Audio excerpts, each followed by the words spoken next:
ಇದು ಸಂಗೀತಕ್ಕಿರುವಂಥ ಶಕ್ತಿ. ಮತ್ತೆ ನಮಗೆ ನಿದ್ದೆ ಬರಲಿಲ್ಲ ಅಂದ್ರೆ ನಾವು ಏನು ಮಾಡ್ತೀವಿ ಹೇಳಿ? ಸಾಂಗ್ ಹಾಕ್ತೀವಿ. ನಿದ್ದೆ ಬರೆಸುವಂಥ ಶಕ್ತಿ ಕೂಡ ಸಂಗೀತಕ್ಕಿದೆ. ಅದ್ರ ಜೊತೆಗೆ ಕಲಿಕೆ ಅಂತ ಬಂದಾಗ ನನ್ನ ಸ್ನೇಹಿತರೆ ಒಂದು ರಿಸರ್ಚ್ ಮಾಡಿದ್ದಾರೆ. ಮ್ಯಾಥಮೆಟಿಕ್ಸ್ನ ಮ್ಯೂಸಿಕ್ ಜೊತೆ ಟೀಚ್ ಮಾಡಿದ್ದಾರೆ. ಸೊ ಅದರ ಎಫೆಕ್ಟಿವ್ನೆಸ್ ನೋಡಿದಾಗ ಕಲಿಕೆ ಹೆಚ್ಚಾಗಿರುತ್ತೆ.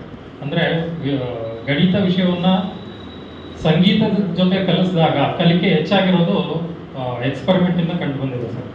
ಸೊ ಹಾಗಾಗಿ ಇದು ಸಂಗೀತಕ್ಕಿರುವಂಥ ಶಕ್ತಿ. ಭಾಳ ಖುಷಿ ವಿಚಾರ ಏನಂದರೆ ನಮ್ಮ ವಿದ್ಯಾರ್ಥಿಗಳಲ್ಲಿ ಒಳ್ಳೆ ಗಾಯಕರಿದ್ದಾರೆ ಸರ್. ಒಳ್ಳೆ ಗಾಯಕರಿದ್ದಾರೆ.